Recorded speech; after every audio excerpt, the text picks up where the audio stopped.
Let's go to page 522. This is lesson 8.3. This lesson is to show that a quadrilateral is a parallelogram. It says, given a parallelogram, you can use theorem 8.3 and theorem 8.4 to prove the statement about angles and sides of a parallelogram. The converse of the theorem 8.3 and 8.4 are stated below.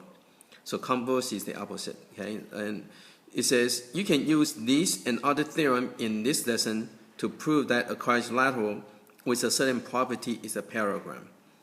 So in the previous lesson, we talked about property of a parallelogram. So if it's a parallelogram, then certain facts will happen. Now this is right now is the opposite. If you have certain facts, certain items, then you can prove that the figure is a parallelogram. So here's the first one. It says if both pairs of opposite sides of a quadrilateral are congruent, then the quadrilateral is a parallelogram. So again, if the both pair of opposite sides are congruent, so this is congruent, this is congruent, then it's a parallelogram. Okay. Again, in the previous lesson, it says if it's a parallelogram, then the opposite sides are congruent and the other pair are also congruent. Now it's the converse. So if they are congruent, then it's a parallelogram. Okay, same thing over here.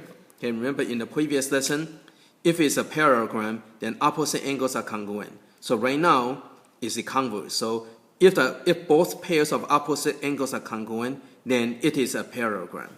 Okay, and here's a proof over here. Again, we're not going to go to detail, but so this is the proof of to prove this one. So what you do is you start with the giving. So you got this. You have the AB is congruent to CD, and BC is congruent to AD. Okay. So now what you do, you draw the diagonal, and so now you can see it's going to be SSS. I use a reflexive. So you got SSS. So the two triangles are congruent. Once two angles are congruent, then you can use a CP/CTC. You can say that this angle and this angles are congruent, okay, because of alternate interior angles, okay, and also this angle and this angles are congruent, okay. And now if the CP/CTC, right? So these two angles are congruent because of CP/CTC, because okay, so two triangles are congruent, therefore these two angles are congruent, okay?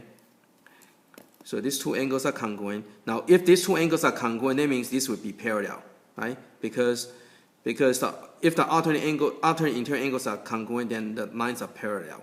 So same thing, okay, so these two angles are congruent, therefore these are parallel. Because again, if alternate interior angles are congruent, then the lines are parallel. So if these two are parallel, these two are parallel, so you got two pairs of parallel sides, therefore this is a parallelogram. So again, that's kind of the reasoning behind that. Okay. So right now we're not doing the step by step yet, okay, but that's kind of know the reasoning. Okay. Okay, let's go to page 523 and example 1. Solve a real-world problem. Okay, right.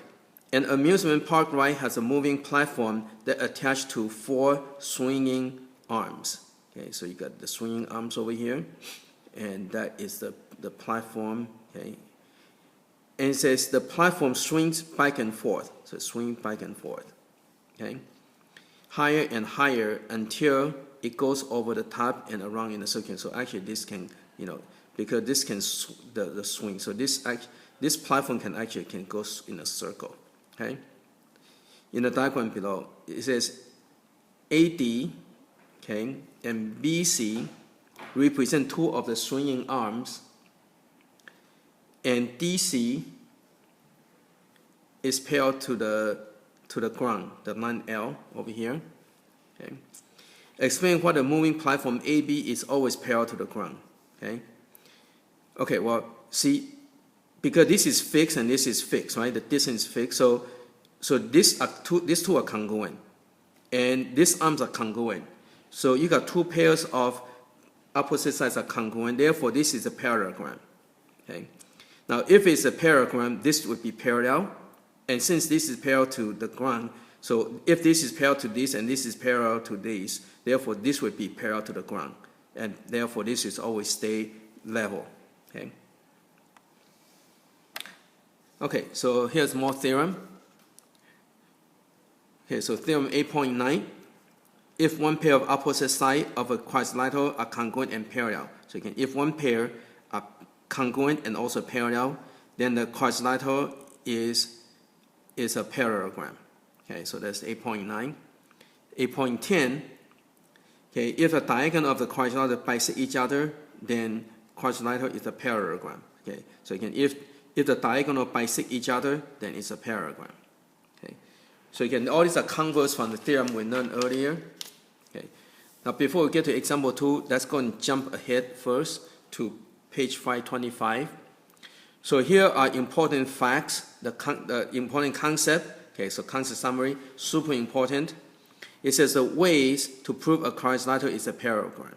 Okay, so again, you have to make sure you know both ways. Okay, so the definition of parallelogram is that the opposite sides are parallel and the opposite sides are parallel. So you got two pairs of parallel sides. Okay, and now is the converse is true. So if you have two pairs of if you have two pairs of parallel lines, then it is a parallelogram.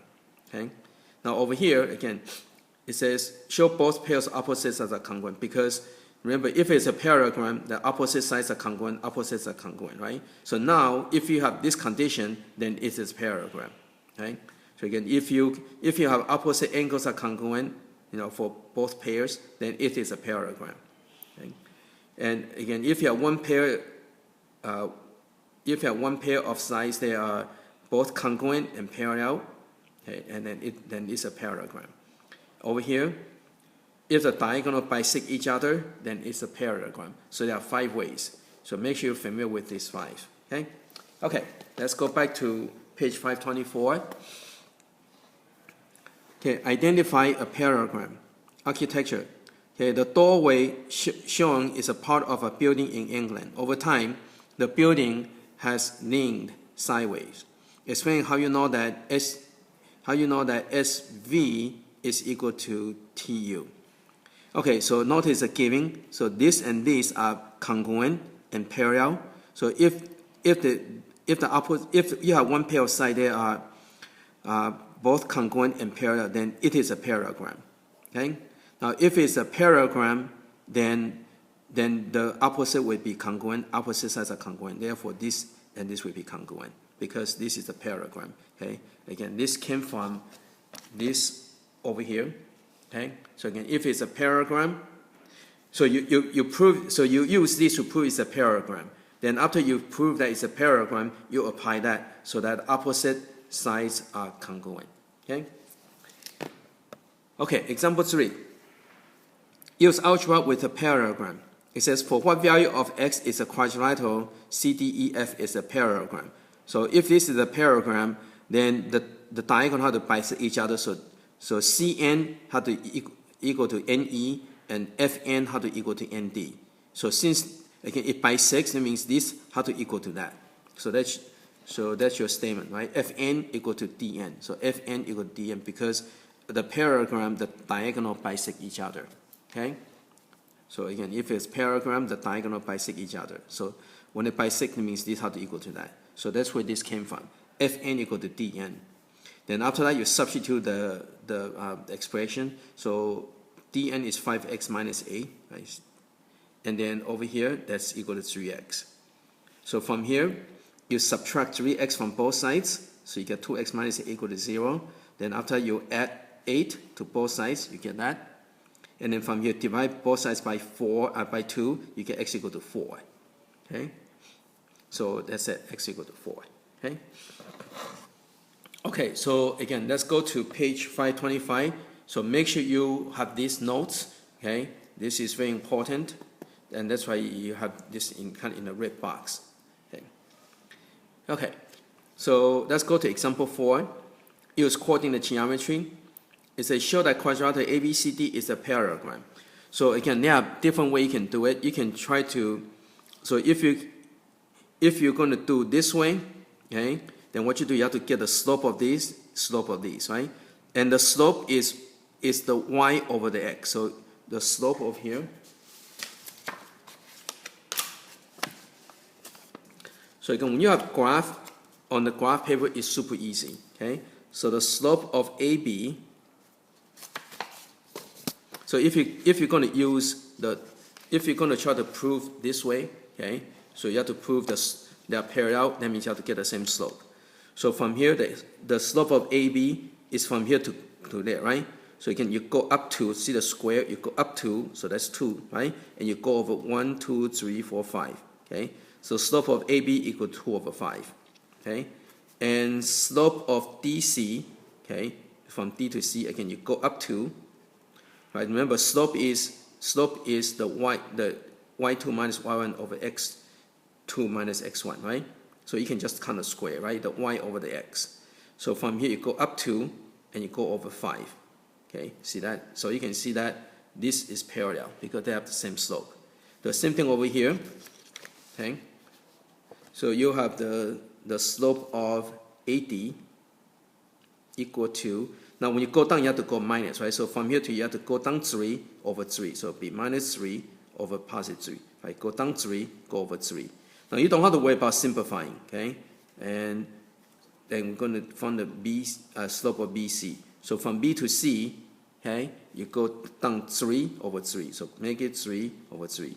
So since they have the same slope, so these are parallel. Okay, so that's if you're going to do it the first, if you're going to go use these. Okay, but in the book they kind of use this one over here. Okay, okay, so if they're going to use this one, okay, so we already did part of the work already. We have the AB, so you have AB is parallel to DC, right? Because they have the same slope, okay? And then you can do the distance, right? So distance of AB equal to square root of the A squared plus B squared, right? Or you can use a coordinate, okay? So you're gonna have the you're gonna have the x2 minus x1 squared plus y2. Again, make sure you know all this formula. This from before, right? So if you don't remember, you have to go back and review your distance formula. So AB equal to square root of 25 plus 4, right? This will give you 5, square give you 25, 2 square give you 4. So AB equal to square root of 29, okay? And then figure out the distance of, so you figure out the distance of DC, okay? So you can, from here you can use the same thing. So you're going to get 5 minus 0 square, right? 5 minus 0 square plus 2 minus 0 square. So DC equal to, again, 25 plus 4. So DC equal to 29 square root. Okay. So you have AB is congruent to DC. Okay. And since they are congruent, and parallel, okay, so you have this over here. So since they are both congruent and parallel, so therefore it's a parallelogram, and that's based on this one. Okay. Okay. Now you also can do this one here. Okay, you also can do this one here. Okay, because we already did this congruent to that, right? And you just do the same thing. You can use the distance formula to figure out AD is congruent. The length of AD equal to BC, therefore they are congruent. So you can use any one of this method. Okay, so just be familiar with these 5 facts. Super important. Okay.